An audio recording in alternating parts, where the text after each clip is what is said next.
5 ದಿವಸದಲ್ಲಿ ಸೇತುವೆ ನಿರ್ಮಾಣ ಆಯಿತು. ಆಮೇಲೆ ಅಲ್ಲಿ ಆ ಕಡೆಗೆ ಲಂಕಾಪಟ್ಟಣ ತಲುಪಿದಾಗ ಅಂಗದ ಹೋದ ಮೊದಲು ರಾಯಭಾರಕ್ಕೆ. ಇನ್ನೊಂದು ಸಲ ಕೇಳಿ ಬರೋಣ ಅಂತ. ಅಷ್ಟು ಹೋದರೂ ಕೂಡ ರಾಮನ ಔದಾರ್ಯ ನೋಡ್ರಿ. ಅಂಗದ ಇನ್ನೊಂದು ಸಲ ಹೋಗಿ ಬಾ ನೀನು, ರಾವಣನ ಕೇಳ್ಕೊಂಡು ಬಾ, ಸೀತೆಯನ್ನು ತಾನಾಗಿ ತಂದು ಒಪ್ಪಿಸ್ತಾನೋ, ಸಮುದ್ರ ದಾಟಿ ಅಲ್ಲಿ ತನಕ ಬರೋ ಅಗತ್ಯ ಇಲ್ಲ, ಇಲ್ಲಿಗೆ ಬಂದಿದ್ದೀನಿ, ಇಲ್ಲೇ ತಂದು ಒಪ್ಪಿಸಿದರೆ ಸಾಕು, ಕರ್ಕೊಂಡು ವಾಪಸ್ ಹೋಗ್ತೇನೆ, ಒಪ್ಪಿಸ್ತಾನೋ ಇಲ್ಲೋ ಕೇಳಿ ಬಾ ಅಂತ ಅಂಗದನನ್ನು ರಾಮ ಕಳಿಸಿದ ರಾಯಭಾರಕ್ಕೆ. ಅಂಗದ ರಾವಣನ ಹತ್ರ ಬರ್ತಾನೆ. ಬಂದಾಗ ರಾವಣ ಎಷ್ಟು ದರ್ಪ ಅವನಿಗೆ. ಯಾರೋ ನೀನು ಸ್ವಲ್ಪ ದಿವಸದ ಹಿಂದೆ ಒಂದು ಕಪ್ಪಿ ಬಂದಿದ್ದನಲ್ಲ, ಅವನಿಗೇನಾಗಬೇಕು ನೀನು? ಅಯ್ಯೋ, ಈ ಸ್ವಲ್ಪ ದಿವಸದ ಹಿಂದೆ ಬಂದ ಕಪ್ಪಿನ ನಾವೆಲ್ಲ ಓಡಿಸಿಬಿಟ್ಟಿವಿ, ನಿನ್ನನ್ನು ಹಾಗೆ ಉಳಿಸಿ ಬಂದದ್ದಕ್ಕೆ ಅವನನ್ನು ನಾವೆಲ್ಲ ಓಡಿಸಿಬಿಟ್ಟಿದ್ದೀವಿ ಎಂದಂತ ಅಂಗದ. ಗಡಗಡ ನಡಿಗೆ ಹೋದ ರಾವಣ. ಹಿಂದೆ ಬಂದ ಕಪ್ಪಿ ಅಂತಂದ್ರೆ ಹನುಮಂತ, ಅವನು ಸಾಧಾರಣ ಅಲ್ಲ. ಅವನಿಗೆ ನೀನೇನಾಗಬೇಕು ಅಂತ ಕೇಳಿದ್ರೆ ಅವನನ್ನೆಲ್ಲ ಹೊಡೆದು ಓಡಿಸಿಬಿಟ್ಟಿದ್ದೀವಿ ನಾವು, ಅವನು ನಿನ್ನನ್ನು ಸಾಯಿಸದೇ ಬಂದದ್ದಕ್ಕೆ ಅಂದ್ಬಿಟ್ಟ. ಎಂಥ ಧೈರ್ಯ ಅಂಗದನಿಗೆ! ಏನೋ ನನಗಿಂಥ ಮಾತಾಡ್ತಿದ್ದೀಯ, ನಾನು ಯಾರು ಗೊತ್ತೋ ಅಂತ ಕೇಳಿದ್ನಂತೆ. ಗೊತ್ತು, ನಾನು ಸಣ್ಣ ಕೂಸಾಗಿರುವಾಗ ತುಂಬ ಹಠ ಮಾಡ್ತಿದ್ನಂತೆ, ಅಳ್ತಿದ್ನಂತೆ. ಆವಾಗ ನಮ್ಮಪ್ಪ, ಯಾರು ವಾಲಿ, ನಮ್ಮಪ್ಪ ಒಂದು ಪ್ರಾಣಿನ ತಂದು, ಒಂದು ಹುಳ ತಂದು ನನ್ನ ತೊಟ್ಲ ಮೇಲೆ ಕಟ್ಟಿದ್ನಂತೆ. ಆವಾಗ ನಾನು ಅಳು ನಿಲ್ಲಿಸಿದ್ನಂತೆ. ಮಕ್ಕಳು ಅಳುವಾಗ ಬೆಲೂನೋ ಏನೇನೋ ಕಟ್ತಾರೆ, ಮೈಂಡ್ ಡೈವರ್ಟ್ ಆಗಲಿ ಅಂತ. ಹಾಗೆ ನನ್ನ ತೊಟ್ಲಲ್ಲಿ ಮಲಗಿದಾಗ ಎಷ್ಟು ತೂಗಿದ್ರೂ ಅಳೋದು ನನ್ನ ಸ್ವಭಾವ. ನನ್ನ ಅಳು ನಿಲ್ಲಿಸಲಿಕ್ಕೆ ನಮ್ಮಪ್ಪ ಒಂದು ಹುಳ ತಂದು ಮೇಲ್ಗಡೆ ಕಟ್ಟಿದ್ದ. ಕುತೂಹಲದಿಂದ ನಾನು ಅಳು ನಿಲ್ಲಿಸಿದೆ. ಇದ್ಯಾವುದು 10 ತಲೆ ಹುಳ? 10 ತಲೆ ಹುಳ ಯಾವುದು? ನಮ್ಮಪ್ಪನಿಗೆ ಎಲ್ಲಿ ಸಿಕ್ತು ಅಂತ ಯೋಚನೆ ಮಾಡ್ತಾ ಅಳು ನಿಲ್ಲಿಸಿದೆ. ನಾನು ತೊಟ್ಲಲ್ಲಿದ್ದಾಗ, ಕೂಸಾಗಿದ್ದಾಗ ತೊಟ್ಲಲ್ಲಿದ್ದಾಗೇ ನಿನ್ನ ನೋಡಿದ್ದೀನಿ. ನಮ್ಮಪ್ಪ ವಾಲಿ ನಿನ್ನನ್ನು ತಂದು ಕಟ್ಟಿ ಹಾಕಿದ್ದೆ, ನೆನಪಿದೆಯೋ ಇಲ್ಲವೋ ಅಂತ ಕೇಳ್ತಾನೆ. ಆಗ ನಾನು ನಿನ್ನನ್ನು 10 ತಲೆ ಹುಳ ಅಂತ ಭಾವಿಸಿದ್ದೆ ಅಂದ. ರಾವಣನ ಜಂಘಾಬಲನೇ ಉಡುಗೋಯ್ತು. ಓ, ಆ ವಾಲಿಯ ಮಗನ ಅಂತ ಅಂದ್ಕೊಂಡ. ಯಾಕೆಂದರೆ ರಾವಣ ಎಲ್ಲರನ್ನೂ ಗೆದ್ದಿದ್ದ, ವಾಲಿನ ಗೆಲ್ಲಿಕ್ಕಾಗಿದ್ದು. ವಾಲಿಯ ಮಗ ಅಂಗದ ಇಷ್ಟು ಧೈರ್ಯದಿಂದ ಮಾತಾಡ್ತಾನೆ. ತಣ್ಣಗಾಗಿ ಬಿಟ್ಟ. ಆಮೇಲೆ ಕೇಳಿದ್ದಕ್ಕೆ ಇಲ್ಲ ನಾವೇನು ಸೀತೆಯನ್ನು ಕೊಡೋದಿಲ್ಲ ಅಂತಲೇ, ಸ್ವಭಾವನೇ ಹಾಗೆ ಗಟ್ಟಿ ಹೇಳಿಬಿಟ್ಟ. ಸರಿ ಅಂತ ಹೇಳಿ ಆಮೇಲೆ ಯುದ್ಧ ಪ್ರಾರಂಭ ಆಯಿತು. ಯುದ್ಧದಲ್ಲಿ ಅತಿಕಾಯ ಅಂತ ಒಬ್ಬನು ಬಂದ. ಪ್ರಧಾನ ಅಂಶಗಳನ್ನಷ್ಟೇ ಹೇಳ್ತೇನೆ. ಅತಿಕಾಯ ಅಂತ ಒಬ್ಬನು ಬಂದ. ಅವನ ಹೆಸರೇ ಅತಿಕಾಯ. ಅವನಿಗೆ ಎಷ್ಟು ಸಲ ಅವನ ತಲೆ ಕಡಿದ್ರೆ, ಒಂದು ತಲೆ ಕಡಿದ್ರೆ 2 ತಲೆ ಬೆಳೀತಿತ್ತಂತೆ. ಒಂದು ಕೈ ಕಡ್ದು ಹಾಕಿದರೆ ಯುದ್ಧದಲ್ಲಿ 2 ಕೈ ಬೆಳೀತಿತ್ತಂತೆ. ಎಡಗೈ ಕಡ್ದು ಹಾಕಿದರೆ 2 ಎಡಗೈ ಆಗಬೇಕು. ಕಾಲು ತುಂಡು ಮಾಡಿದರೆ 2 ಕಾಲು ಬರಬೇಕು. 4 ಕಾಲು, 8 ಕಾಲು, ಹೀಗೆ ತಲೆ 8 ತಲೆ 10 ತಲೆ ಎಲ್ಲ ಡಬಲ್ ಆಗ್ತಾ ಹೋದು. ಕತ್ತರಿಸಿದ ಹಾಗೆಲ್ಲ ಬೆಳೀತಾ ಇತ್ತಂತೆ. ಅದಕ್ಕೆ ಅವನಿಗೆ ಅತಿಕಾಯ ಅಂತ ಹೆಸರು. ಅವನ ಜೊತೆಗೆ ಯುದ್ಧ ನಡೀತಾ ಇದೆ. ಏನು ಮಾಡಬೇಕು ಅಂತಲೇ ಗೊತ್ತಾಗಿಲ್ಲ. ಆವಾಗ ಲಕ್ಷ್ಮಣನಿಗೆ ವಾಯುದೇವರು ಗುಟ್ಟಾಗಿ ಬಂದು, ಯಾರಿಗೂ ಕಾಣಿಸದಂತೆ ವಾಯುದೇವರು ಬಂದು ಹೇಳಿದ್ರಂತೆ, ಲಕ್ಷ್ಮಣ, ಇವನು ಅತಿಕಾಯ, ಬೇರೆ ಆಯುಧಗಳಿಂದ ಇವನ ಅಂಗಾಂಗಗಳನ್ನು ತುಂಡು ಮಾಡಿದರೆ ಡಬಲ್ ಆಗ್ತಾ ಹೋಗ್ತದೆ, ಇನ್ನೂ ಹೆಚ್ಚೆಚ್ಚು ಬೆಳಿತಾನೆ. ಇದು ಬ್ರಹ್ಮಾಸ್ತ್ರದಿಂದ ಇವನು ಸಾಯ್ತಾನೆ, ಬ್ರಹ್ಮಾಸ್ತ್ರ ಪ್ರಯೋಗ ಮಾಡು ಅಂತ ಗುಟ್ಟಾಗಿ ಹೇಳ್ತಾನೆ. ಆಮೇಲೆ ಲಕ್ಷ್ಮಣ ವಾಯುದೇವರ ಆಜ್ಞೆಯಿಂದ ಬ್ರಹ್ಮಾಸ್ತ್ರ ಪ್ರಯೋಗ ಮಾಡಿದ. ಆ ಬ್ರಹ್ಮಾಸ್ತ್ರದಿಂದ ಅತಿಕಾಯ ಗತಕಾಯ ಆಗಿಬಿಟ್ಟ. ಅಷ್ಟೆ. ಅಲ್ಲಿವರೆಗೆ ಅತಿಕಾಯ, ಬ್ರಹ್ಮಾಸ್ತ್ರ ಬಿದ್ದ ಕೂಡಲೇ ಗತಕಾಯ, ಇದ್ದ ದೇಹನೂ ಹೋಯಿತು. ಆದ್ದರಿಂದ ಗತಕಾಯನಾಗಿ ಸತ್ತು ಹೋದ. ಆಮೇಲೆ ರಾವಣ ಬಂದ. ಹನುಮಂತನಿಗೂ ರಾವಣನಿಗೂ ಒಂದು ಯುದ್ಧ ನಡೀತು. ಆ ಯುದ್ಧದಲ್ಲಿ ರಾವಣ ಸಿಕ್ಕಾಗ ಹನುಮಂತ ಅದು ಏನು ಸಿಟ್ಟಿಟ್ಟುಕೊಂಡಿದ್ನೋ ಏನು, ಸಿಟ್ಟಿತ್ತು, ಬಹಳ ಸಿಟ್ಟಿತ್ತು. ಯಾಕೆ? ಮೊದಲನೇ ಸಲ ಲಂಕೆಗೆ ಬಂದಾಗ ಸಿಂಶಪ ವೃಕ್ಷದ ಮೇಲೆ ಕೂತಿದ್ದ, ಕೆಳಗಡೆ ಸೀತೆ ಇದ್ಲು. ರಾವಣ ಬಂದು ಸೀತೆಯನ್ನು ಬೆದರಿಸ್ತಾ ಇದ್ದ. ಇದೆಲ್ಲ ಕೇಳಿ ಹನುಮಂತನಿಗೆ ಅಲ್ಲೇ ಹೊಡೆದು ಬಿಡೋಣ ಅನಿಸಿತ್ತು. ರಾಮನ ಆಜ್ಞೆ ಇದ್ದಿಲ್ಲ, ಸೀತಾದೇವಿ ಆಜ್ಞೆ ಇದ್ದಿಲ್ಲ, ಸುಮ್ಮನೆ ಕೂತಿದ್ದ.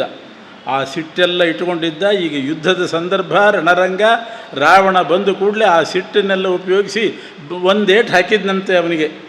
ಒಂದು ಏಟು ಗುದ್ದು ಕೊಟ್ಟರೆ ಅವನು ಕುಸಿದು ಬಿದ್ದ. ರಾವಣ ಕುಸಿದು ಬೀಳ್ತಾನೆ ಕೆಳಗಡೆ. ಅವನ ವಜ್ರದ ಕವಚ ಹಾಕ್ಕೊಂಡು ಬಂದಿದ್ದ. ಕವಚ ಭೇದಿಸ್ತು, ಎದೆಗೂಡು ಒಡಿತು, ದೊಡ್ಡ ಸರೋವರದ ಹಾಗೆ ಕಾಣಿಸ್ತಂತೆ ಎದೆ. ಅಂಥ ಏಟು ಹಾಕಿದ್ದು. ಆಮೇಲೆ ಸುಧಾರಿಸ್ಕೊಂಡು ಎದ್ದು ಹೇಳ್ತಾನೆ, ಭಲೆ ಹನುಮಂತ ಅಂದ. ನಿನ್ನಂಥ ವ್ಯಕ್ತಿಯನ್ನು ಇದುವರೆಗೆ ನಾನು ನೋಡಿಲ್ಲ. ತ್ವಯಾ ಸಮೋ ನಾಸ್ತಿ ಕುತಶ್ಚ, ನಿನಗೆ ಸಮಾನನಾದ ವ್ಯಕ್ತಿಯನ್ನು ನಾನು ನೋಡಿಲ್ಲ ಅಂತ. ಮೊದಲೇ ಬಾಯಿಯಲ್ಲಿ ವಾಯು ಜೀವೋತ್ತಮ ಅಂತ ಈ ಮಾತು ಬಂದಿದ್ರೆ ಆಗಿ ಹೋಗ್ತಿತ್ತು. ಏಟು ತಿಂದ ಮೇಲೆ ಬಂತು ಬಾಯಲ್ಲಿ. ನಿನ್ನಂಥ ವ್ಯಕ್ತಿ ಇನ್ನೊಬ್ಬ ಇಲ್ಲ ಅಂತ ಹೊರಗೊಳ್ಳಿಕ್ಕೆ ಶುರು ಮಾಡಿದ. ಎಂಥ ಏಟು ಹಾಕಿದೆಲ್ಲೋ ಮಾರಾಯ ಅಂತ ಹನುಮಂತ ಅಂದ. ಅಯೋಗ್ಯ, ಇಷ್ಟಕ್ಕೆ ಹೊಗಳಬೇಡ, ನಾನಿದು ಶಾಂಪಲ್ ಅಂತೂ ಸುಮ್ಮನೆ ಹಾಕಿರೋದು ಅಂತ. ನಾನೇನಾದರೂ ಬಲವಾಗಿ ಏಟು ಹಾಕಿದರೆ ಹೊಗಳಲಿಕ್ಕೆ ನೀನೇ ಇರ್ತಿದ್ದಿಲ್ಲ.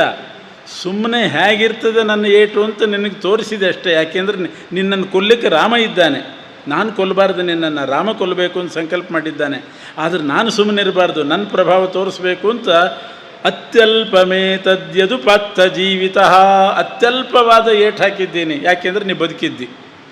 ನಾನೇನಾದರೂ ಬಲವಾಗಿ ಹಾಕಿದರೆ ನೀನೆಲ್ಲಿ ಬದುಕ್ತಿದ್ದೀಯೋ ಅಂತ ಸುಮ್ಮನೆ ಹೊಗಳಬೇಡ ಈ ಅತ್ಯಲ್ಪ ಏಟಿಗೆ ಅಂತ ಅವನನ್ನು ತುಚ್ಛ ಮಾಡಿಬಿಟ್ಟ. ಆಮೇಲೆ ನೀಲ ಅಂತ ಒಬ್ಬ ಇದ್ದ ಕಪಿ. ಆ ನೀಲ ಕಪಿ ಅವನು ಸಣ್ಣ ರೂಪದಿಂದ ರಾವಣನ ತಲೆ ಮೇಲೆ ಹೋಗೋದು. ಆ ನೀಲ ಅನ್ನೋ ಕಪಿ ನೊಣ ಕಾಟ ಕೊಟ್ಟ ಹಾಗೆ ರಾವಣನ 10 ತಲೆ ಮೇಲೆ ಓಡಾಡ್ತಾ ಇದೆಯಂತೆ.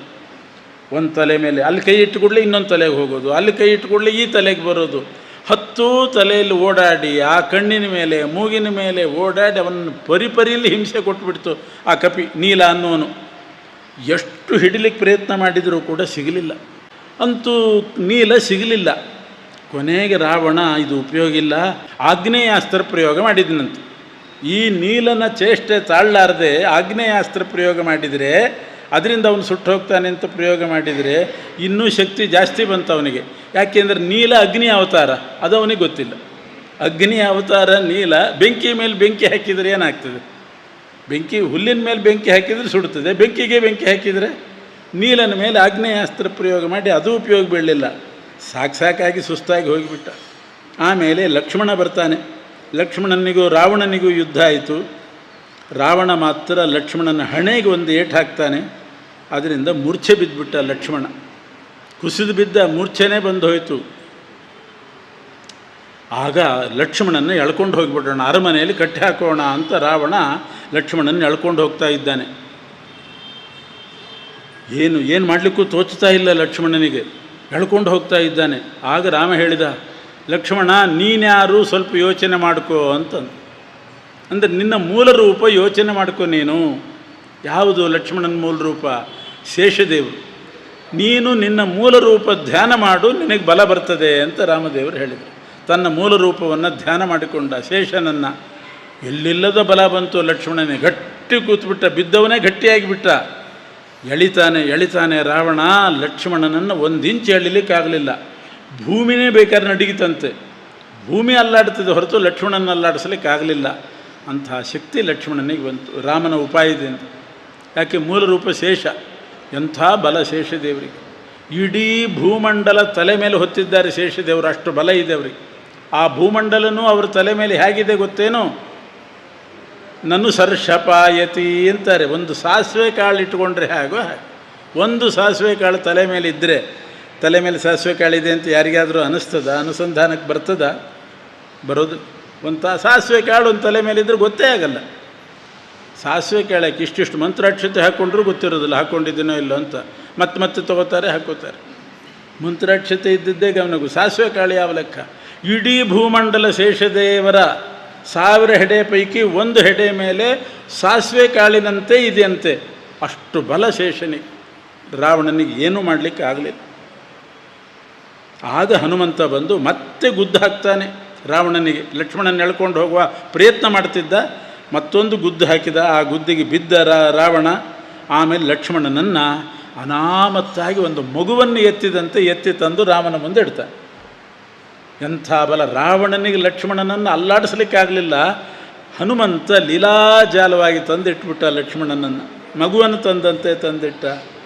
ರಾಮ ಆ ಲಕ್ಷ್ಮಣನ ಶ್ರಮ ಪರಿಹಾರ ಮಾಡಿದ. ಆಮೇಲೆ ತಾನೇ ರಾವಣನ ಹತ್ರ ಯುದ್ಧಕ್ಕೆ ಹೋಗ್ತಾನೆ. ರಾಮರಾವಣರ ಯುದ್ಧ ಶುರುವಾಯಿತು. ಬಹಳ ಅದ್ಭುತ. ರಾಮರಾವಣಯೋರ್ಯುದ್ಧಂ ರಾಮರಾವಣಯೋರಿವ ಅಂತಾರೆ. ರಾಮರಾವಣರ ಯುದ್ಧ ಹೇಗಾಯಿತು ಅಂತಂದರೆ ಹೋಲಿಕೆಯೇ ಇಲ್ಲ. ರಾಮರಾವಣರ ಯುದ್ಧ ಯಾವುದರಂತೆ ಇತ್ತು? ರಾಮರಾವಣರ ಯುದ್ಧದಂತೆ ಇತ್ತು ಅಂತ ಹೇಳಬೇಕಷ್ಟೆ. ಅಂಥ ಯುದ್ಧ ಪ್ರಾರಂಭ ಆಯಿತು. ರಾವಣ ರಥದಲ್ಲಿ ಕೂತ್ಕೊಂಡು ಬಂದಿದ್ದಾನೆ, ರಾಮ ನೆಲದ ಮೇಲೆ ನಿಂತುಕೊಂಡು ಯುದ್ಧ ಮಾಡ್ತಿದ್ದಾನೆ. ಏನನ್ಯಾಯ! ರಾಕ್ಷಸ ಅವನೊಬ್ಬ ಅಧಮ ಅಯೋಗ್ಯ ರಥದ ಮೇಲೆ, ಪ್ರಭು ಶ್ರೀರಾಮಚಂದ್ರ ಜಗದೀಶ ನೆಲದ ಮೇಲೆ ನಿಂತುಕೊಂಡು ಯುದ್ಧ. ಹನುಮಂತನಿಗೆ ಇದು ತಡಿಲಿಕ್ಕಾಗಲಿಲ್ಲ. ರಥೇ ಸ್ಥಿತೇಸ್ಮಿನ್ ರಜನೀಚರೇಶೇ ನಮೇ ಪತಿರ್ಭೂಮಿ ತಲೆ ಸ್ಥಿತ ಸ್ಯಾತ್. ಆ ರಾಕ್ಷಸ ಒಬ್ಬ ರಥದಲ್ಲಿದ್ದಾಗ ನನ್ನ ಸ್ವಾಮಿ ರಾಮ ನೆಲದ ಮೇಲೆ ನಿಂತುಕೊಂಡು ಯುದ್ಧ ಮಾಡೋದು ಸರಿಯಲ್ಲ, ನಾನೇ ರಥ ಆಗ್ತೇನೆ ಅಂತ ಹನುಮಂತ ಬಂದು ರಾಮನನ್ನು ಎತ್ತಿ ಹೆಗಲ ಮೇಲೆ ಕೂಡಿಸ್ಕೊಂಡಂತೆ, ನಾನೇ ರಥ, ನೀ ಯುದ್ಧ ಮಾಡು ಅಂದ. ಎಂಥ ಭಕ್ತಿ, ಎಷ್ಟು ಭಕ್ತಿ ನೋಡಿ. ಇದನ್ನು ನೋಡಿ ಆಮೇಲೆ ಇಂದ್ರನಿಗೆ ಯೋಚನೆ ಬಂತಂತೆ, ಓ ನಾನು ರಥ ಕಳಿಸ್ಬೇಕಾಗಿತ್ತು, ಕಳಿಸಿಲ್ವಲ್ಲ ಅಂತ ಯೋಚನೆ ಬಂತು. ಆಮೇಲೆ ಮಾತಲಿಯನ್ನು ಕರೆದು ಕೂಡಲೇ ರಥ ತೊಗೊಂಡು ಹೋಗು, ರಾಮನಿಗೆ ಅಲ್ಲಿ ರಥ ಇಲ್ಲ, ಹನುಮಂತ ರಥವಾಗಿದ್ದಾನೆ, ನೀನು ತೊಗೊಂಡು ಹೋಗು ಅಂತ. ಆಮೇಲೆ ಇಂದ್ರದೇವರು ರಥ ಕಳಿಸ್ತಾರೆ. ಮಾತಲಿ ಕೊಟ್ಟ ರಥದಲ್ಲಿ ಕೂತ್ಕೊಂಡು ರಾಮ ಯುದ್ಧ ಮಾಡಿದ. ಹನುಮಂತನ ಭಕ್ತಿ ಇದು. ಅಲ್ಲಿ ಯುದ್ಧ ಮಾಡ್ತಾ ಮಾಡ್ತಾ ರಾವಣನನ್ನು ಉರುಳಿಸಿದ, ರಥದಿಂದ ಉರುಳಿಸಿ ಬೀಳಿಸಿ ಅವನ ಎಲ್ಲ ಸತ್ವಪೂರ್ತಿ ಹೋಯಿತು. ಆಗ ರಾಮನೇ ಹೇಳಿದ್ದಂತೆ ಔದಾರ್ಯದಿಂದ, ರಾವಣ ಇನ್ನೊಂದಿಷ್ಟು ಅವಕಾಶ ಕೊಡ್ತೀನಿ, ಈಗ ಹೇಗಿದ್ದರೂ ಕುಸಿದು ಬಿದ್ದಿದ್ದಿ, ನಿನ್ನ ತಲೆ ಕಡಿಯೋದಿಲ್ಲ, ಒಂದಿಷ್ಟು ಅವಕಾಶ ಕೊಟ್ಟಿದ್ದೀನಿ, ಮನೆಗೆ ಹೋಗು, ಏನಾದರೂ ಕುಡಿಬೇಕು ತಿನ್ನಬೇಕು ಅಂತ ಆಸೆ ಇದ್ದರೆ ಎಲ್ಲ ಆಸೆ ತೀರಿಸ್ಕೊಂಡು ಬಾ, ಮಕ್ಕಳು ಮೊಮ್ಮಕ್ಕಳು ಏನೇನಿರ್ತಾರೆ ಎಲ್ಲರನ್ನೂ ಮಾತಾಡಿಸಿ ಬಾ, ಇನ್ನೊಂದು ಸಲ ಬಂದಾಗ ಮಾತ್ರ ನಾನು ಅವಕಾಶ ಕೊಡೋದಿಲ್ಲ, ಈ ಸಲ ಬಿಟ್ಟಿದ್ದೀನಿ, ಹೋಗು, ಏನೇನು ಬೇಕೋ ಎಲ್ಲ ಭೋಗಗಳನ್ನು ಅನುಭವಿಸು, ಮತ್ತೆ ಬಾ, ಬಂದ ಮೇಲೆ ಸಾಯಲಿಕ್ಕೇ ಬರಬೇಕು, ಪುನರೇಹಿ ಮರ್ತುಂ, ಸಾಯಲಿಕ್ಕೇ ಬರಬೇಕು, ಮತ್ತೆ ನೀನು ಬಿಡೋದಿಲ್ಲ ನೋಡು ಅಂತ ಹೇಳಿ. ಆದರೂ ಹೋದ ಏನು ಭೋಗ ಅನುಭವಿಸ್ತಾನೆ ಇಷ್ಟೆಲ್ಲ ಸೋತ ಮೇಲೆ? ಕುಂಭಕರ್ಣನ ಎಬ್ಬಿಸೋದು ಅಂತ ವಿಚಾರ ಮಾಡಿದ. ಹಾಗಿದ್ದರೂ ಅವಕಾಶ ಸಿಕ್ಕಿದೆ, ಬಂದು ಎಲ್ಲರನ್ನೂ ಸೇರಿಸಿ, ರಾಕ್ಷಸರನ್ನೆಲ್ಲ ಸೇರಿಸಿ ಕುಂಭಕರ್ಣನ ಎಬ್ಬಿಸೋಣ ಅಂತ ಹೊರಟರು. ಕುಂಭಕರ್ಣನ ಎಬ್ಬಿಸೋದಕ್ಕಿಂತ ರಾಮನ ಜೊತೆ ಯುದ್ಧ ಮಾಡಿ ಸತ್ತಿದ್ದರೆ ಆಗ್ಬೋದಿತ್ತು, ಅದಕ್ಕಿಂತ ಕಷ್ಟ ಕುಂಭಕರ್ಣನ ಎಬ್ಬಿಸೋದು. ರಾಮನ ಜೊತೆ ಯುದ್ಧನಾದರೂ ಮಾಡ್ಬೋದು, ಕುಂಭಕರ್ಣನ ಎಬ್ಬಿಸೋದು ಸಾಧ್ಯ ಇಲ್ಲ, ಭಾರೀ ಯುದ್ಧ. ಮಲಗಿದಾನೆ ಕುಂಭಕರ್ಣ. ಹನುಮಂತ ಬಂದಾಗಲೇ ಒಂದು ಸಲ ಕುಂಭಕರ್ಣನ ಮನೆಗೆ ಹೋಗಿ ನೋಡಿದ್ನಂತೆ. ಕುಂಭಕರ್ಣನ ಮನೆಗೂ ಹೋಗಿದ್ದ. ಆ ಲಂಕೆ ಸುಡ್ಲಿಕ್ಕೆ ಬಂದಾಗ ಹನುಮಂತನಿಗೆ ಡೌಟ್ ಬಂತಂತೆ. ಒಂದು ಸಲ ಒಳಗೆ ಬಂದಿದ್ದಾನೆ, ಕೋತಿ ರೂಪದಿಂದ ಬಂದ, ಒಳಗೆ ಬಂದಿದ್ದಾನೆ, ಒಂದು ಸಲ ಕುಂಭಕರ್ಣನ ನೋಡ್ತಾನೆ, ಒಂದು ಸಲ ಬಾಗಿಲು ನೋಡ್ತಾನೆ, ಮತ್ತೊಂದು ಸಲ ಕುಂಭಕರ್ಣನ ನೋಡ್ತಾನೆ, ಬಾಗಿಲು ನೋಡ್ತಾನೆ. ಕೇಳೋಣ ಅಂದರೆ ಯಾರೂ ಇಲ್ಲ, ರಾತ್ರಿ ಹುಡುಕಿದ್ದು. ಏನು ಡೌಟ್ ಬಂದಿತ್ತು ಹನುಮಂತನಿಗೆ ಗೊತ್ತೋ? ಈ ಕುಂಭಕರ್ಣನ ಮೊದಲೇ ಮಲಗಿಸಿ ಬಾಗಿಲಿಟ್ಟಿದ್ದಾರೋ ಅಥವಾ ಬಾಗಿಲು ಈಗಲಿಟ್ಟು ಆಮೇಲೆ ಗೃಹ ಪ್ರವೇಶ ಮಾಡಿಸಿದಾರೋ ಅಂತ ಡೌಟ್. ಯಾಕೆಂದ್ರೆ ಬಾಗಿಲು ನೋಡ್ತಾನೆ, ಕುಂಭಕರ್ಣ ಆ ಬಾಗಿಲಲ್ಲಿ ಬರಲಿಕ್ಕೆ ಸಾಧ್ಯನೇ ಇಲ್ಲ, ಅಂಥ ದೇಹ. ಕೊನೆಗೆ ಇಷ್ಟಂತೂ ತೀರ್ಮಾನ ಮಾಡಿದ, ಬಹುಶಃ ಫ್ಲೋರಿಂಗ್ ಎಲ್ಲ ಮೊದಲೇ ಮುಗಿಸಿ ಮಂಚ ಹಾಕಿ ಕುಂಭಕರ್ಣನ ಮಲಗಿಸಿ ಆಮೇಲೆ ಬಾಗಿಲು ಕಟ್ಟಿರಬೇಕು ಅಂತ. ಅಂಥ ದೇಹ. ಅಂಥ ಕುಂಭಕರ್ಣನ ಎಬ್ಬಿಸೋದು ಅಂದರೆ ಏನರ್ಥ? ಬಂದರು, ಕುಂಭಕರ್ಣನ ಎಬ್ಬಿಸಲಿಕ್ಕೆ ಸಾಕಷ್ಟು ಪ್ರಯತ್ನ ಮಾಡಿದರು. ರಾಕ್ಷಸರಿಗೆಲ್ಲ ಕುಂಭಕರ್ಣನ ಎಬ್ಬಿಸೋದು ಅಂತಂದ್ರೆ ದೊಡ್ಡ ಏಣಿ ತಂದು ಆ ಏಣಿಯಿಂದ ಏರಬೇಕಂತೆ ಕುಂಭಕರ್ಣನ ಹೊಟ್ಟೆ ಮೇಲೆ ಬರಬೇಕಾದ್ರೆ.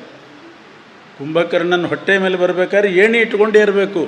ಕುಂಭಕರ್ಣನ ಏಣಿ ಇಟ್ಟುಕೊಂಡು ಏರಿ ಅವನ ಮೂಗಿಗೆ ಸುತ್ತಿಗೆಯಿಂದ ಗುದ್ದುತ್ತಿದ್ದರಂತೆ.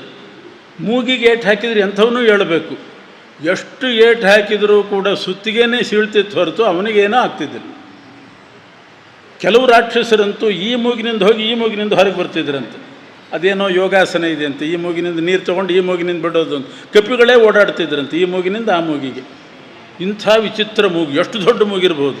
ಈ ಗುಹೆಗೆ ಹೋಗಿ ಆ ಬಾಗಿಲಿನಿಂದ ಬರೋದಿಲ್ವೇ ಹಾಗೆ. ಅಂಥ ಮೂಗು ಅವನದ್ದು. ಕಿವಿಗೆಲ್ಲ ಬಿಸಿ ಬಿಸಿ ನೀರು ಸುರಿದ್ರಂತೆ. ಏನು ಕಿವಿಗೆ ನೀರು ಸುರಿದ್ರೂ ಕೂಡ ಅವನಿಗೆ ಏನೇನು ಮಾಡಿದರೂ ಎಚ್ಚರಿಕೆ ಇಲ್ಲ. ಕಿವಿಯಲ್ಲಿ ತುತ್ತೂರಿಗಳನ್ನು ಹಿಡಿದು ಅವನ ಮೇಲೆ ಬಂದು ಕಿವಿ ಹತ್ತಿರ ಇಟ್ಟು ಊದಿದ್ರಂತೆ. ಅಷ್ಟು ವಾದ್ಯ ಊದಿದರೂ ಕೂಡ ಅವನಿಗೆ ಎಚ್ಚರಿಕೆ ಆಗಿಲ್ಲ. ಅಂಥ ದೇಹ, ಅಂಥ ನಿದ್ದೆ ಕುಂಭಕರ್ಣಂದು. ಅಂತೂ ಭಾರಿ ಕಷ್ಟ ಆಯಿತು ಅವನನ್ನು, ಕುಂಭಕರ್ಣನ ಎಬ್ಬಿಸಬೇಕಾದ್ರೆ. ಅಂತೂ ಕೊನೆಗೆ ಎದ್ದ. ಅವನು ಏನೇನು ಮಾಡಿದರು ಅಂತ ವಾಲ್ಮೀಕಿ ಹೇಳಲಿಕ್ಕೆ ಹೋದರೆ ಒಂದು ದಿವಸ ಪೂರ್ತಿ ಕುಂಭಕರ್ಣನ ಎಬ್ಬಿಸಲಿಕ್ಕೆ ಬೇಕಾಗ್ತದೆ ನಮಗೆ. ಎದ್ದು ಕೂಡಲೇ ನೋಡಿದ, ಅಲ್ಲಿ ರಾವಣ ಇದ್ದ. ಏನು ಅಂತ ಕೇಳಿದ. ಏನು ಅಂದರೆ, ಕುಂಭಕರ್ಣ, ನಿನ್ನಂಥವನು ಬದುಕಿದಾಗಲೂ ಕೂಡ ನಿನ್ನ ಅಣ್ಣ ಅಂತ ಅನಿಸ್ಕೊಂಡಿರೋ ನಾನು ಒಬ್ಬ ಸಾಧಾರಣ ಮನುಷ್ಯನಿಂದ, ಒಬ್ಬ ರಾಜನಿಂದ, ಅದು ಮನುಷ್ಯನಿಂದ ನಾನು ಸೋಲು ಅನುಭವಿಸ್ತಾ ಇದ್ದೀನಿ. ನೀನಿನ್ನೂ ಮಲಗಿ ನಿದ್ದೆ ಹೊಡಿತಿದ್ದಿಲ್ಲ, ನಿನಗೆ ಸ್ವಲ್ಪ ಆದರೂ ಕೂಡ ಅಣ್ಣ ಅನ್ನೋ ಅಭಿಮಾನ ಇಲ್ವಾ ಅಂತ ಕೇಳಿದ. ಅಷ್ಟೊಂದು ಕೂಡಲೇ ಕುಂಭಕರ್ಣ ಬೈಲಿಕ್ಕೆ ಶುರು ಮಾಡಿ, ಅಯೋಗ್ಯ, ನೀನ್ಯಾಕೋ ರಾಮನ ತಂಟೆಗೆ ಹೋದಿ ಅಂತ ಅವನ ಕೈಲೂ ಬಯಸ್ಕೊಂಡು. ಏನು ಮಾಡಿದೆ ಅಂಥದ್ದು ಹೇಳು. ಅಲ್ಲ, ರಾಮನ ಹೆಂಡತಿಯನ್ನು ಕದ್ದು ತಂದಿದ್ದೇನೆ. ಥೂ, ಅಂಥ ಕೆಲಸ ಯಾಕೆ ಮಾಡಿದೆ? ಇವನು ಒಳ್ಳೆಯವನಂತ ಅರ್ಥ ಅಲ್ಲ, ಮತ್ತು ನನ್ನ ನಿದ್ದೆ ಹೋಯ್ತಲ್ಲ ಅಂತ ಅವನಿಗೆ ಸಂಕಟ ಅಷ್ಟೆ. ನೀನು ಹಂಗೆ ಮಾಡಿ ನಾನು ನಿದ್ದೆ ಕಳ್ಕೋಬೇಕಾಯ್ತಲ್ಲ, ಅಂಥ ದುಷ್ಕೃತ್ಯ ಯಾಕೆ ಮಾಡಲಿಕ್ಕೆ ಹೋದಿ? ನಿನ್ನಂಥವ್ರು ಇದ್ದಾರೆ ಅಂತಲೇ ನಾ ಮಾಡಲಿಕ್ಕೆ ಹೋದದ್ದು ಅಂತ ಅವನು. ನಿನ್ನ ಮೇಲೆ ನಂಬಿಕೆ ಇಟ್ಟು ನೀನು ಎಬ್ಬಿಸಿದ್ರಾಯಿತು ಅಂತಲೇ ಹೇಳಿ ಮಾಡಿದ್ದೀನಿ, ನೀನು ನನ್ನ ಬೈದರೆ ಹೇಗೆ ಅಂತ ಅವನು ರಾವಣ. ಅಂತೂ ಇಂತೂ ಬೈಸ್ಕೊಂಡು ಕುಂಭಕರ್ಣ ಎದ್ದ ಮೇಲೆ ರಣರಂಗಕ್ಕೆ ಬರಬೇಕು. ಹೊರಗೆ ಹೆಂಗೆ ಬಂದ ಅಂತ ವಾಲ್ಮೀಕಿಗಳು ಬರೆದಿಲ್ಲ, ಅಂತೂ ಬಂದಿದ್ದಾನೆ. ಬಾಗಿಲಿನಿಂದ ಹೊರಗೆ ಬಂದ. ಪ್ರಾಕಾರ, ದೊಡ್ಡ ಗೋಡೆ ಇರ್ತದಲ್ಲ, ಪ್ರಾಕಾರಮುಲ್ಲಂಘ್ಯ ಸ ಪಂಚಯೋಜನಂ. ಆ ಪ್ರಾಕಾರ ಗೋಡೆ ಕಟ್ಟಿದ್ರಲ್ಲ, 5 ಯೋಜನ ಎತ್ತರ. 1 ಯೋಜನ ಅಂದ್ರೇ 7 ಮೈಲ್ಸ್, 7 ಮೈಲಿಗೆ 1 ಯೋಜನ. 5 ಯೋಜನ ಎತ್ತರ ಅಂದರೆ ಎಷ್ಟಾಯಿತು? 7 35 ಮೈಲು ಎತ್ತರದ ಯೋಜನ. ಇದು 35 ಮೈಲು ಎತ್ತರದ ಕಾಂಪೌಂಡ್ ವಾಲ್. ಅದ್ರ ಹೊರಗೆ ಬಂದರೆ ರಣರಂಗ, ಅಲ್ಲಿ ಯುದ್ಧ. ಕುಂಭಕರ್ಣ ಬಂದವನು ಅವನು ನಿದ್ದೆಗಣ್ಣಲ್ಲಿದ್ದ. ಬಾಗಿಲು ಎಲ್ಲಿದೆ ಅಂತ ಗೊತ್ತಿಲ್ಲ. ಬಾಗಿಲಿದ್ರೂ ಹೋಗ್ಲಿಕ್ಕೆ ಆಗ್ತಿತ್ತೋ ಇಲ್ಲೋ ಅದು ಬೇರೆ ವಿಷಯ. ಅಂತೂ ಪ್ರಾಕಾರ ಮುಲ್ಲಂಘ್ಯ ಸ ಪಂಚಯೋಜನಂ, ಹೊಸ್ತಲು ದಾಟಿದಂತೆ 35 ಮೈಲಿ ಎತ್ತರದ ಆ ಪ್ರಾಕಾರವನ್ನು ಹೊಸ್ತಲು ದಾಟಿದಂತೆ ದಾಟಿ ಬಂದಂತೆ. ಒಂದು ಕಾಲು ಈ ಕಡೆ, ಇನ್ನೊಂದು ಕಾಲು ಆ ಕಡೆ. 35 ಮೈಲು ಯೋಜನ, 35 ಮೈಲು ಎತ್ತರದ ಪ್ರಾಕಾರ ಹೊಸ್ತಲು ದಾಟಿದಂತೆ ದಾಟಬೇಕಾಗಿದ್ದರೆ ಎಷ್ಟು ಎತ್ತರ ಇದ್ದಾನೋ ಯೋಚನೆ ಮಾಡಿ. ಇಂಥ ಕುಂಭಕರ್ಣ ಹೊರಗೆ ಬಂದ ಕೂಡಲೇ ಹನುಮಂತ ಸುಸೂಕ್ಷ್ಮಮಕ್ಷಿಕೋಪಮಃ. ಮೊದಲು ಸುಗ್ರೀವನ್ನ ಬಂದವನೇ ಸುಗ್ರೀವ ಸಿಕ್ಕ. ಈ ಕಡೆ ರಾಜ. ಕುಂಭಕರ್ಣನ್ನು ಎಬ್ಬಿಸಿದವರು ಎಷ್ಟು ಜನ ಅಂದರೆ 10,000 ರಾಕ್ಷಸರು ಎಬ್ಬಿಸಿದ್ರಂತೆ ಒಟ್ಟಿಗೆ. ಕುಂಭಕರ್ಣನ್ನು ಎಬ್ಬಿಸಲಿಕ್ಕೆ 10,000 ರಾಕ್ಷಸರು, 10,000 ರಾಕ್ಷಸರು ಸೇರಿ ಎಬ್ಬಿಸಿದರು. ಸುಗ್ರೀವನ ಹತ್ತಿರ ಬಂದ. ಸುಗ್ರೀವನನ್ನು ಹಿಡ್ಕೊಂಡ್ಬಿಟ್ಟ. ಸುಗ್ರೀವನ ಹಿಡ್ಕೊಂಡು ಕೂಡಲೇ ಅವನು ಸಣ್ಣ ನೊಣದಂತೆ ಆದನಂತೆ. ಹಿಂಗೆ ಹಿಡಿದಿದ್ದಾನೆ, ನೊಣದಂತಾಗಿ ಬೆರಳು ಸಂದಿಯಿಂದ ಮೇಲೆ ಬಂದುಬಿಟ್ನಂತೆ. ಕುಂಭಕರ್ಣ ಹಿಡ್ಕೊಂಡ್ರೆ ಬೆರಳು ಸಂದಿಯಿಂದ ಮೇಲೆ ಬಂದ. ಅವನ ಎದುರುಗಡೆ ಎಷ್ಟೋ ಕಪಿಗಳು ಬಂದರು ಕುತೂಹಲಕ್ಕೆ. ಆ ಕಪಿಗಳನ್ನೆಲ್ಲ ಒಣ ದ್ರಾಕ್ಷಿ ಬಾಯಲ್ಲಿ ಹಾಕ್ಕೊಂಡಂಗೆ ಹಾಕ್ಕೊಂಡ್ಬಿಟ್ನಂತೆ. ಪುಟಾಣಿ ಸಕ್ಕರೆ ತಿಂತಿರ್ತಾರಲ್ಲ ಹಾಗೆ ಪುಟಾಣಿ ಹಾಕ್ಕೊಂಡು ತಿಂದ ಹಾಗೆ ಎಲ್ಲ ಕಪಿಗಳನ್ನು ಬಾಯಲ್ಲಿ ಹಾಕ್ಕೊಂಡಂತೆ. ಆ ಕಪಿಗಳೆಲ್ಲ ಅವನ ಬೇರೆ ಬೇರೆ ದ್ವಾರಗಳಿಂದ ಸೀನುವಾಗ ಕೆಲವು ಕಪಿಗಳು ಹೊರಗೆ ಬಂದವು, ಕಣ್ಣಿನಿಂದ ಕೆಲವು ಹೊರಗೆ ಬಂದವು, ಮೂತ್ರ ವಿಸರ್ಜನೆ ಕಾಲದಲ್ಲಿ ಕೆಲವು ಹೊರಗೆ ಬಂದವು. ಅಂತೂ ಹೋದವೆಲ್ಲ ಕಪಿಗಳು ಜೀವಂತವಾಗಿ ಬೇರೆ ಬೇರೆ ದ್ವಾರದಿಂದ ಹೊರಗೆ ಬಂದುವಂತೆ. ಎಂಥ ದೇಹ ಕುಂಭಕರ್ಣಂದು. ಈ ರೀತಿ ಮಾಡಿ ಅವನು ಕುಂಭಕರ್ಣ ಯುದ್ಧಕ್ಕೆ ಬಂದಿದ್ದಾನೆ. ಕೊನೆಗೆ ಒಂದು ಶೂಲವನ್ನು ಹನುಮಂತನ ಮೇಲೆ ಬಿಸಾಡಿದ. ಅದು ಆಕಾಶದಲ್ಲಿ ಬರುವಾಗಲೇ ಆ ಶೂಲವನ್ನು ಮುರಿದಾಕ್ತಾನೆ ಹನುಮಂತ. ಆಮೇಲೆ ರಾಮನಿಗೂ ಕುಂಭಕರ್ಣನಿಗೂ ಯುದ್ಧ ನಡೀತು. ಆ ರಾಮ ಕುಂಭಕರ್ಣನನ್ನು ಸಾಯಿಸಿದ. ಈ ಕುಂಭಕರ್ಣನ ವಧೆ ಮಾಡಿದಾಗ ಅವನ ದೇಹ 3 ಲಕ್ಷ ಯೋಜನ ವಿಸ್ತಾರವಾಗಿ ಬಿತ್ತಂತೆ. ಎಷ್ಟು ದೊಡ್ಡ ದೇಹ! ಅದನ್ನು ಹೇಗಿಟ್ಕೋಬೇಕು? ತುಂಡು ಮಾಡಿ ಸಮುದ್ರಕ್ಕೆ ಎಸ್ತರಂತೆ. ಆ ರೀತಿ ಮಾಡಿದರು. ಮತ್ತೆ ಯುದ್ಧ ಮುಂದುವರಿತು. ಕುಂಭಕರ್ಣ ಸತ್ತ ಮೇಲೆ ರಾವಣ ಇಂದ್ರಜಿತ್ತನ್ನು ಕಳಿಸ್ತಾನೆ. ಅವನಂತೂ ಇಂದ್ರಜಿತ್ತು ಅಂದರೆ ಇಂದ್ರನನ್ನೇ ಗೆದ್ದವನವನು. ಮೇಘನಾದ ಅಂತ ಅವನ ಹೆಸರು. ಇಂದ್ರಜಿತ್ ಅಂತ ಬಿರುದು. ಎಲ್ಲರೂ ಇಂದ್ರಜಿತ್ ಅಂತಲೇ ಕರೀತಾರೆ. ಮೇಘನಾದ ಅಂತ ಹೆಸರು. ಇಂದ್ರಜಿತ್ ಬಂದ. ನಿಕುಂಭಿಲ ಅನ್ನೋ ಗುಹೆಗೆ ಹೋದ. ಮೊದಲು ಒಂದು ಯಜ್ಞ ಮಾಡಿದ. ಹೊರಗೆ ಬಂದ, ಯುದ್ಧ ಮಾಡಿದ, ನಾಗಪಾಶ ಪ್ರಯೋಗ ಮಾಡಿದ. ಎಲ್ಲರನ್ನೂ ನಾಗಪಾಶದಿಂದ ಬಂಧಿಸಿಬಿಟ್ಟ. ಕಪಿಗಳನ್ನೆಲ್ಲ ಎಲ್ಲ ನಾಗಪಾಶ ಬಂಧನಕ್ಕೊಳಗಾಗಿದ್ದಾರೆ ಇಂದ್ರಜಿತ್ತಿನಿಂದ. ಆಗ ರಾಮ ಗರುಡನಿಗೆ ಆಜ್ಞೆ ಮಾಡಿದ್ದಂತೆ. ಗರುಡ ಅವತಾರ ಮಾಡಿದ್ದಿಲ್ಲ, ಗರುಡನಿಗೆ ಅವತಾರ ಇಲ್ಲ. ಮೂಲ ರೂಪದಿಂದ ಗರುಡ ಬಂದು, ಗರುಡನ ಶತ್ರು ನಾಗಗಳು, ನಾಗಪಾಶವನ್ನೆಲ್ಲ ಬಿಡಿಸಿಬಿಟ್ಟ ಗರುಡ. ರಾಮನ ಸೇವೆ ಮಾಡಿ ಹೋದ. ಮತ್ತೊಂದು ಸಲ ಬಂದ, ನಿಕುಂಭಿಲ ಗುಹೆಗೆ ಹೋಗಿ ಯಜ್ಞ ಮಾಡಿ, 2ನೇ ಸಲ ಯಜ್ಞ ಮಾಡಿ ಮತ್ತೊಂದು ಸಲ ಬಂದ. 2ನೇ ಬಾರಿ ಮತ್ತೆ ನಾಗಪಾಶದಿಂದ ಬಂಧನ ಮಾಡಿದ. ಎಲ್ಲರೂ ಮೂರ್ಛೆ ಬಿದ್ದಿದ್ದಾರೆ ಮತ್ತೆ ನಾಗಪಾಶ ಬಂಧನಕ್ಕೊಳಗಾಗಿ. ಆಗ ವಿಭೀಷಣ ಬರ್ತಾನೆ. ಅವನು ಇದ್ದಿಲ್ಲ, ಅವನು ಊರು ಲಂಕಾಪಟ್ಟಣ, ಯಾರನ್ನೋ ಮಾತಾಡಿಸ್ಲಿಕ್ಕೆ ಹೋಗಿದ್ನಂತ ಒಳಗಡೆ. ಅಲ್ಲಿ ಬಂದಾಗ ಆ ಕೆಲಸ ಹಚ್ಕೊಂಡಿದ್ದ. ಯಾರನ್ನೋ ಮಾತಾಡಿಸಿ ಬಂದಾಗ ನೋಡ್ತಾನೆ ಹನುಮಂತ ಒಬ್ಬ ಇದ್ದ. ಇನ್ನೆಲ್ಲರೂ ಮೂರ್ಛೆ ಬಿದ್ದಿದ್ದಾರೆ. ರಾಮ ಬಿಡಿ, ರಾಮನ ಲೆಕ್ಕ ಇಲ್ಲ, ಅವನಿಗೆ ಮೂರ್ಛೆ ಪ್ರಶ್ನೆಯೇ ಇಲ್ಲ. ಹನುಮಂತ ಹಾಗೇ ಇದ್ದ, ನಾಗಪಾಶದ ಬಂಧನಕ್ಕೊಳಗಾಗಿದ್ದಿಲ್ಲ. ವಿಭೀಷಣ ಅಲ್ಲಿ ಇದ್ದಿಲ್ಲ, ಲಂಕೆಗೆ ಒಳಗೆ ಹೋಗಿದ್ದ ಯಾರ್ದೋ ಮನೆಗೆ. ಅವನು ಬಂದಾಗ ನಿಶ್ಶಬ್ದ, ಎಲ್ಲ ಮೂರ್ಛೆ ಬಿದ್ದಿದ್ದಾರೆ, ಹನುಮಂತ ಎದ್ದಿದ್ದ. ಹಾಗೆ ಹನುಮಂತನ ಕರ್ಕೊಂಡು ಯಾರ್ಯಾರಿಗೆ ಎಚ್ಚರ ಇದೆ ನೋಡೋಣ ಅಂತ ಹೋದಾಗ ಜಾಂಬವಂತ ಸ್ವಲ್ಪ ಕಣ್ಣು ಮುಚ್ಚಿದ ಹಾಗೆ ತೆರೆದ ಹಾಗೆ ಮಲ್ಕೊಂಡಿದ್ದಂತೆ. ಅವನಿಗೆ ಅಷ್ಟು ಮೂರ್ಛೆ ಬಿದ್ದಿತ್ತು, ಆದರೂ ಸ್ವಲ್ಪ ಕಣ್ಣು ಬಿಡ್ತಿದ್ದ. ಜಾಂಬವಂತನ ಹತ್ತಿರ ಹೋಗಿ ಕೇಳಿದ್ನಂತೆ, ಊಚೆ ಜಾಂಬವಂತ ಬದುಕಿದೆಯಾ ಅಂತ ಕೇಳಿದ್ನಂತೆ ವಿಭೀಷಣ. ಆ ವಿಭೀಷಣ ಕೇಳಿದಾಗ ಅವನ ಧ್ವನಿ ಗುರುತು ಹಿಡಿದು ಜಾಂಬವಂತ ಅಷ್ಟರಲ್ಲೇ ಎಚ್ಚೆತ್ತುಕೊಂಡು ಊಚೆ ಪುನಃ ಕಿಂ ಜೀವತಿ ಹನುಮಾನ್, ಹನುಮಂತ ಬದುಕಿದಾನ ಹೇಳು ಅಂತ ಅಂದಂತೆ ವಿಭೀಷಣನಿಗೆ. ಜೊತೆಗೆ ಕರ್ಕೊಂಡು ಬಂದಿದ್ದೇನೆ ಎಂದ. ಅದು ಗೊತ್ತಾಗಿಲ್ಲ ವಿಭೀಷಣನಿಗೆ, ಅಷ್ಟು ಮೂರ್ಛೆ ಬಿದ್ದಿದ್ದಾನೆ. ಆದರೆ ವಿಭೀಷಣನ ಧ್ವನಿ ಗುರುತು ಹಿಡ್ದ ಜಾಂಬವಂತ. ಬದುಕಿದೆಯಾ ಅಂತ ಕೇಳಿದರೆ ಹನುಮಂತ ಬದುಕಿದ್ದಾನೆ, ಜೊತೆಗೆ ಬಂದಿದ್ದಾನೆ ಅಂತ ಹೇಳಿದ ಕೂಡಲೇ ಹಾಗಾದರೆ ಅವನ ಕೈಯಿಂದ ಗಂಧಮಾದನ ಪರ್ವತ ತರಿಸ್ಬೇಕು. ಆ ಗಂಧಮಾದನ ಪರ್ವತಕ್ಕೆ ಎಲ್ಲರೂ ಎದ್ದೇಳ್ತಾರೆ ಅಂತ ಜಾಂಬವಂತ ಸಲಹೆ ಕೊಟ್ಟ. ಗಂಧಮಾದನ ಪರ್ವತ ಮೇರು ಪರ್ವತದ ಹತ್ತಿರ ಇರೋದು. ಅದರಲ್ಲಿ ಮೃತ ಸಂಜೀವಿನಿ, ಸತ್ತವ್ರನ್ನ ಬದುಕಿಸುವ ಔಷಧ, ಸಂಧಾನಕರಣಿ ಅಂತ ಒಂದು ಗಿಡಮೂಲಿಕೆ ಇದೆ, ಒಂದು ಬಳ್ಳಿ. ಕೈಕಾಲು ತುಂಡಾಗಿದ್ದರೆ ಅದರ ರಸ ಹಾಕಿ ಜೋಡಿಸಿದರೆ ಅಂಟ್ಕೊಂಡ್ಬಿಡ್ತದಂತೆ. ಈ ಫೆವಿಕಾಲ್ ಹಾಕಿದಂಗಲ್ಲ, ಅದು ಮತ್ತೆ ಬಿಚ್ಕೋತದೆ ಒಣಗಿದುಕೊಳ್ಳಿ. ಇದು ಹಾಗಲ್ಲ, ಪರ್ಮನೆಂಟ್ ಅಂಟ್ಕೊಂಡ್ಬಿಡ್ತದೆ. ಅದು ಸಂಧಾನಕರಣಿ ಅಂತ ಅನ್ನೋದು. ಗಾಯ ಆದಾಗ ಬಣ್ಣ ಹೋಗಿರ್ತದೆ. ಸವರ್ಣಕರಣಿ ಅಂತ ಇನ್ನೊಂದು, ಆ ಬಳ್ಳಿ ಹಚ್ಚಿದರೆ ಮಾಮೂಲು ಬಣ್ಣ ಬಂದುಬಿಡ್ತದೆ. ಅಂಥದ್ದೊಂದು ಔಷಧಿ ಇದೆ ಸವರ್ಣಕರಣಿ. ಇನ್ನು ಒಳಗಡೆ ಏನಾದರೂ ಖಡ್ಗ ತುಂಡು ಕಬ್ಬಿಣ ಸೇರಿಕೊಂಡಿದ್ದರೆ ಇನ್ನೊಂದು ಗಿಡ ಇದೆ, ಅದರದ್ದು ರಸ ಹಾಕಿದರೆ ವಿಶಲ್ಯಕರಣಿ, ಅದು ಹೊರಗೆ ಬರ್ತದಂತೆ. ನಾವು ಹಳ್ಳಿಗಳಲ್ಲಿ ನೋಡ್ತಾ ಇದ್ವಿ ಹಿಂದೆ. ನಮ್ಮ ಹೊಲ ಗದ್ದೆಗಳಿಗೆ ಹೋದಾಗ ಜಾಲಿ ಮುಳ್ಳು ಅಂತ ನಮ್ಮ ಕಡೆ ಜಾಸ್ತಿ, ಮುಳ್ಳೇ ಜಾಸ್ತಿ, ಅದರಲ್ಲಿ ಜಾಲಿ ಮುಳ್ಳು. ಕಾಲಿಟ್ಟರೆ ಒಳಗಡೆ ಹೋಗಿ ತುಂಡಾಗಿಬಿಡೋದು. ಇಷ್ಟುದ್ದ ಇರ್ತದೆ, ತುಂಡಾಗ್ತಿತ್ತು.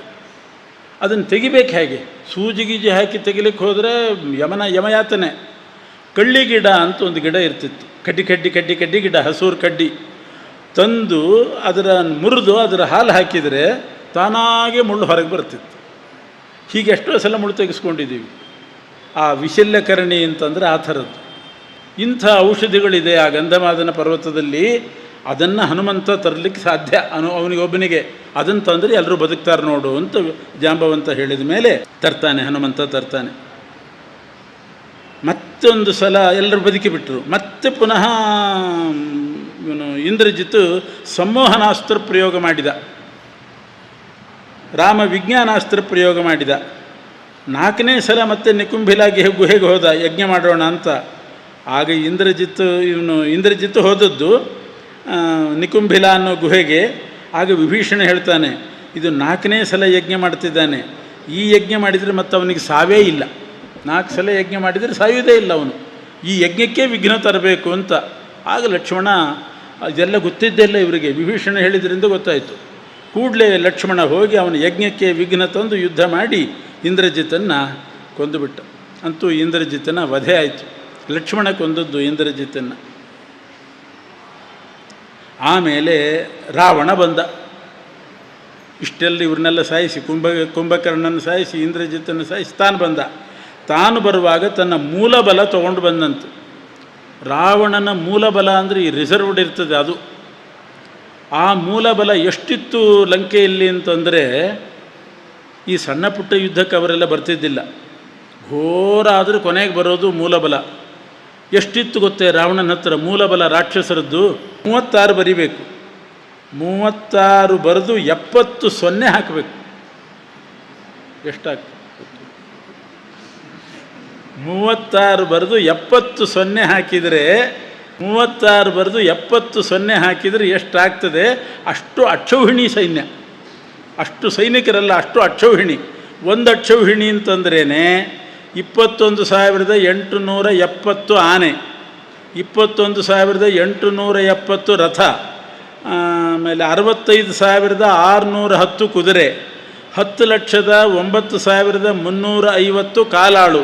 ಇವು ಚದುರಂಗ ಅಂತಾರೆ. ಆನೆ, ರಥ, ಕುದುರೆ, ಕಾಲಾಳು. ಒಂದು ಅಕ್ಷೌಹಿಣಿ ಸೈನ್ಯಕ್ಕೆ ಇಷ್ಟಿಷ್ಟಿರಬೇಕು. ಇಂಥದ್ದು 36 ಮುಂದೆ 70 ಸೊನ್ನೆ ಹಾಕಿದರೆ ಎಷ್ಟಾಗುತ್ತೋ ಅಷ್ಟು ಅಕ್ಷೌಹಿಣಿ ಸೈನ್ಯ ಕರ್ಕೊಂಡು ಬಂದಿದ್ದಾನೆ. ಇದಕ್ಕೆ ಮೂಲಬಲ ಅಂತ ಇದಕ್ಕೆ ಹೆಸರು. ಬಂದಾಗ ಆಗಲೇ ರಾಮ, ಅಲ್ಲಿ ನೋಡಿದರೂ ರಾಮ, ಅಲ್ಲಿ ನೋಡಲು ರಾಮ, ಇಲ್ಲಿ ನೋಡಲು ರಾಮ, ಎಲ್ಲೆಲ್ಲಿ ನೋಡಿದರೆ ಅಲ್ಲೇ ಶ್ರೀರಾಮ ಅನಂತ ರೂಪ ಧರಿಸಿದನಂತೆ. 36 ಮುಂದೆ 70 ಸೊನ್ನೆ ಆದರೆ 76 ಮುಂದೆ 76 ಸೊನ್ನೆ ಹಾಕಿದರೆ ಎಷ್ಟಾಗಬೇಕು ಅಷ್ಟು ರೂಪದ ರಾಮ ಧರಿಸಿದ್ದಾನೆ. ಏನು ಮಾಡಲಿಕ್ಕಾಗುತ್ತೆ ಅವನಿಗೆ? ಅಷ್ಟು ಅನಂತ ರೂಪಗಳಿಂದ ರಾಮ ಯುದ್ಧ ಮಾಡಿ ಅವ್ರನ್ನೆಲ್ಲ ಸಾಯಿಸ್ತಾನೆ. ಆಮೇಲೆ ಮತ್ತೊಂದು ಸಲ ಲಕ್ಷ್ಮಣ ಮೂರ್ಛೆ ಬೀಳ್ತಾನೆ. ರಾವಣ ಶಕ್ತಿಯನ್ನು ಆಯುಧ ಪ್ರಯೋಗ ಮಾಡಿದಾಗ ಆ ಶಕ್ತಿ ಆಯುಧ ಬ್ರಹ್ಮದೇವರಿಂದ ಮಯನಿಗೆ ಬಂದು, ಮಯ ರಾವಣನಿಗೆ ಕೊಟ್ಟಿದ್ದ. ಮಂಡೋದರಿನ ಮದುವೆ ಮಾಡಿಕೊಳ್ಳುವಾಗ ಮಯಾಸುರನ ಮಗಳೇ ಮಂಡೋದರಿ. ಆವಾಗ ಮತ್ತೆ ಮೂರ್ಛೆ ಬಿದ್ದಾಗ ಮತ್ತೆ ಸಂಜೀವಿನಿ ತಂದು ಹನುಮಂತ ಬದುಕಿಸ್ತಾನೆ. ಹನುಮಂತ ಸಂಜೀವಿನಿ ತಂದದ್ದು ಎಷ್ಟು ಚಮತ್ಕಾರ! ತರಲಿಕ್ಕೆ ಹೋಗ್ತಿದ್ದ, ಆ ಗಂಧಮಾದನ ತಂದ ಮೇಲೆ ಅದರ ಗಾಳಿಗೆ ಎಲ್ಲ ಕಪ್ಪಿಗಳೆಲ್ಲ ಬದುಕ್ತಿದ್ರು. ರಾಕ್ಷಸರು ಬದುಕ್ತಾರಲ್ಲ ಆವಾಗ ಸತ್ತವರು. ಆ ಸಂಜೀವಿನಿ ಪರ್ವತ ತರೋದ್ರೊಳಗಡೆ ರಾಕ್ಷಸರನ್ನೆಲ್ಲ ತುಂಡು ಮಾಡಿ ಸಮುದ್ರಕ್ಕೆ ಹಾಕಿಬಿಡ್ತಿದ್ರಂತೆ. ಕಪ್ಪಿಗಳು ಮಾತ್ರ ಬದುಕಬೇಕು. ಈ ರೀತಿ ಬದುಕಿಸಿ ಆ ಪರ್ವತ ಇಟ್ಟು ಬರಲಿಕ್ಕೆ ಮತ್ತೆ ಹೋಗ್ತಿದ್ದಿಲ್ಲಂತೆ. ಇಲ್ಲೇ ನಿಂತುಕೊಂಡು ಆ ಪರ್ವತ ಎಸಿತಿದ್ದಂತೆ ಹನುಮಂತ. ಕಿತ್ತಿದ ಗುರುತೂ ಸಿಗದಂತೆ ಅದೇ ಜಾಗಕ್ಕೆ ಹೋಗಿ ಫಿಕ್ಸ್ ಆಗಿ ಸೇರಿಬಿಡ್ತಿತ್ತಂತೆ. ಎಂಥ ಗುರಿ ಹನುಮಂತಂದು ಗುರಿ ಅಂಥದ್ದು. ಇಲ್ಲಿ ನಿಂತುಕೊಂಡು 50,000 ಯೋಜನ ದೂರ ಇರುವಂಥ ಲಂಕಾಪಟ್ಟಣದಲ್ಲಿ ನಿಂತುಕೊಂಡು ಆ ಸಂಜೀವಿನಿ ಪರ್ವತ ಎಸ್ತರೆ. ವಾಯುಸ್ತುತಿಯಲ್ಲಿ ಹೇಳ್ತಾರೆ ನಷ್ಟಾಂಕ ಅಚ್ಛೇದ. ಆ ಛೇದವೂ ಕೂಡ ಗುರುತು ಸಿಗದಿದ್ದ ಹಾಗೆ ಅದದೇ ಜಾಗಕ್ಕೆ ಹೋಗಿ ಫಿಕ್ಸ್ ಆಗ್ತಿತ್ತು. ತೇ ನಮಃ ಕೌಶಲಾಯ ಅಂತ. ಅಂಥ ಕೌಶಲ ಹನುಮಂತಂದು. ಎಂಥ ಗುರಿ, ಎಷ್ಟು ಕೌಶಲ! ಹನುಮಂತ ಒಂದೇ ಸಲಕ್ಕೆ ಪರ್ವತ ಬಿಸಾಡಿದರೆ ಅದೇ ಜಾಗಕ್ಕೆ ಹೋಗಿ ಫಿಕ್ಸ್ ಆಯ್ತಂತೆ. ಅಂಥ ತೇ ನಮಃ ಕೌಶಲಾಯ ಅಂತೂ ಲಕ್ಷ್ಮಣ ಮತ್ತೆ ಎದ್ದ. ಆಮೇಲೆ ಪುನಃ ಯುದ್ಧ ಮುಂದುವರಿತು. ಆ ಯುದ್ಧ ಮುಂದುವರೆದಾಗ ಅಗಸ್ತ್ಯ ಋಷಿಗಳು ಬಂದು ಆದಿತ್ಯ ಹೃದಯ ಪಾರಾಯಣ ಮಾಡು ಅಂತಾರೆ. ಸುಮ್ಮನೆ ಲೋಕದೃಷ್ಟಿಯಿಂದ ಆದಿತ್ಯ ಹೃದಯ ಪಾರಾಯಣ ಮಾಡಿದರೆ ಜಯ. ಅಲ್ಲೆಲ್ಲ ಸ್ತೋತ್ರ ಮಂಜರಿಗಳಲ್ಲಿ ಇದೆ ಅದು. ಆದಿತ್ಯ ಹೃದಯ ಪಾರಾಯಣ ಮಾಡು. ಆದಿತ್ಯ ಹೃದಯವನ್ನು ಪಠಿಸ್ತಾನೆ. ಆಮೇಲೆ ರಾವಣನ ಎದೆಗೇಟ್ ಹಾಕ್ತಾನೆ. ಯಾಕೆಂದರೆ ಅವನ ತಲೆ ಕತ್ತರಿಸಿದ ಹಾಗೆಲ್ಲ ಅದು ಚಿಗುರ್ತಿತ್ತು. ಅದಕ್ಕೆ ತಲೆ ಚಿಗುರಿರಬಾರ್ದು, ಆ ಬುಡ ಸಮೇತ ರೂಟ್ ಔಟ್ ಆಗಬೇಕು. ಅದಕ್ಕೆ ಎದೆಗೆ ಬಾಣ ಬಿಟ್ಟ. ಅಲ್ಲಿ ಎಲ್ಲ ತಲೆಗಳ 10 ತಲೆಗಳ ಬೇರು ಅಲ್ಲಿ ಒಂದು ಕಡೆ ಸೇರಿರ್ತದೆ. ಅಲ್ಲಿಗೆ ಬಾಣ ಬಿಟ್ಟ. 10 ತಲೆ ಒಂದೇ ಸಲ ಕತ್ತರಿಸಿ ಬಿತ್ತು, ಮತ್ತು ಚಿಗುರಲಿಕ್ಕೆ ಸಾಧ್ಯ ಇಲ್ಲ. ಆ ರೀತಿ ರಾವಣನ ವಧೆ ಆಯಿತು. ಬ್ರಹ್ಮಾದಿ ದೇವತೆಗಳು ಬಂದು ಸ್ತೋತ್ರ ಮಾಡಿದರು. ಅಲ್ಲಿಂದ ಶ್ರೀರಾಮ ಸೀತೆಯನ್ನು ಕರ್ಕೊಂಡು ಅಯೋಧ್ಯೆಗೆ ಬರಬೇಕು. ಸೀತೆಯನ್ನು ಕರ್ಕೊಂಡು ಬರ್ತಾರೆ. ಪುಷ್ಪಕ ವಿಮಾನ ತಯಾರು ಮಾಡಿ ವಿಭೀಷಣನಿಗೆ ಪಟ್ಟಾಭಿಷೇಕ ಆಯಿತು. ಮೊದಲೇ ಮಾಡಿಬಿಟ್ಟಿದ್ದ ವಿಭೀಷಣನಿಗೆ. ಅಲ್ಲಿ ವಿಭೀಷಣ ಪುಷ್ಪಕ ವಿಮಾನ ತಂದಿಟ್ಟ.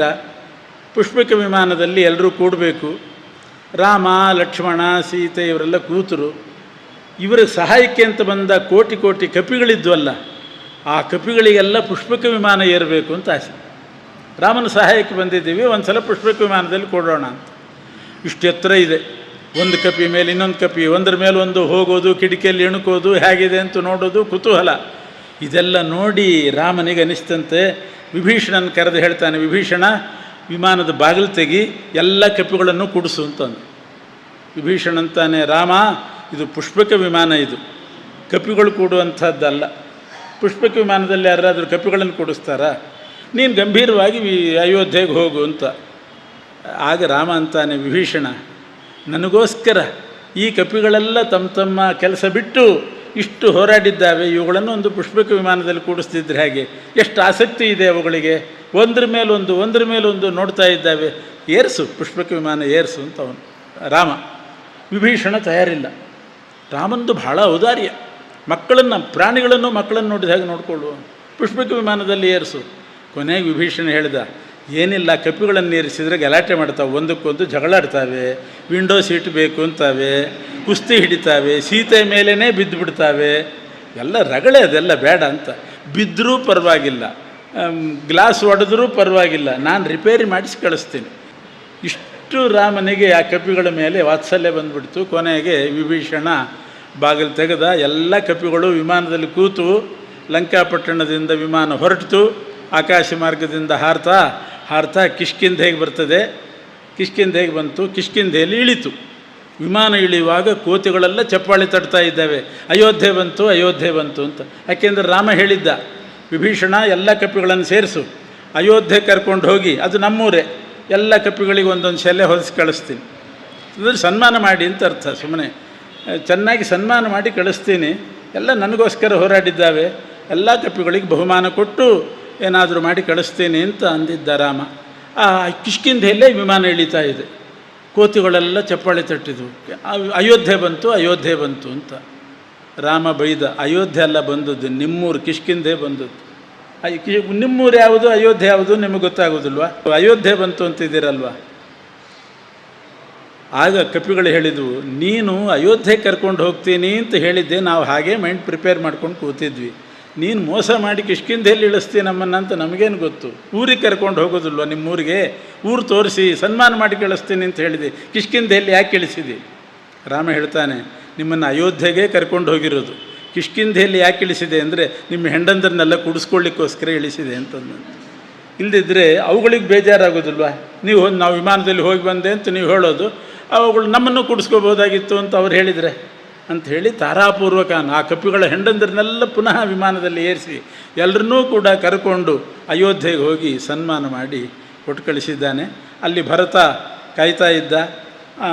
ಚೆನ್ನಾಗಿ ದೊಡ್ಡ ಸಭಾಭವನ, ಭಾರೀ ದೊಡ್ಡ ಬಯಲು ಪ್ರದೇಶದಲ್ಲೇ ಅಷ್ಟು ಕೋತಿಗಳಿದ್ದವು. ಅಯೋಧ್ಯೆ ಪ್ರಜೆಗಳು ಬೇರೆ, ಬಹಿರಂಗದಲ್ಲಿ ದೊಡ್ಡ ಒಂದು ಸಭಾ ಮಂಟಪ ನಿರ್ಮಾಣ ಮಾಡಿ ರಾಮದೇವರಿಗೆ ಪಟ್ಟಾಭಿಷೇಕ ಮಾಡಿದ್ದಾರೆ. ಮೊದಲು ಭರತ ರಾಮ ಪಾದುಕಾ ಪಟ್ಟಾಭಿಷೇಕ ಮಾಡಿದ್ದ, ಈಗ ಸೀತಾರಾಮಚಂದ್ರನಿಗೆ ಪಟ್ಟಾಭಿಷೇಕ ಮಹೋತ್ಸವ ನಡೀತು.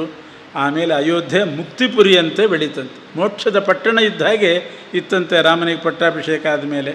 ಭರತ ಇದ್ದಾಗೂ ಹಾಗೆ ಇತ್ತು.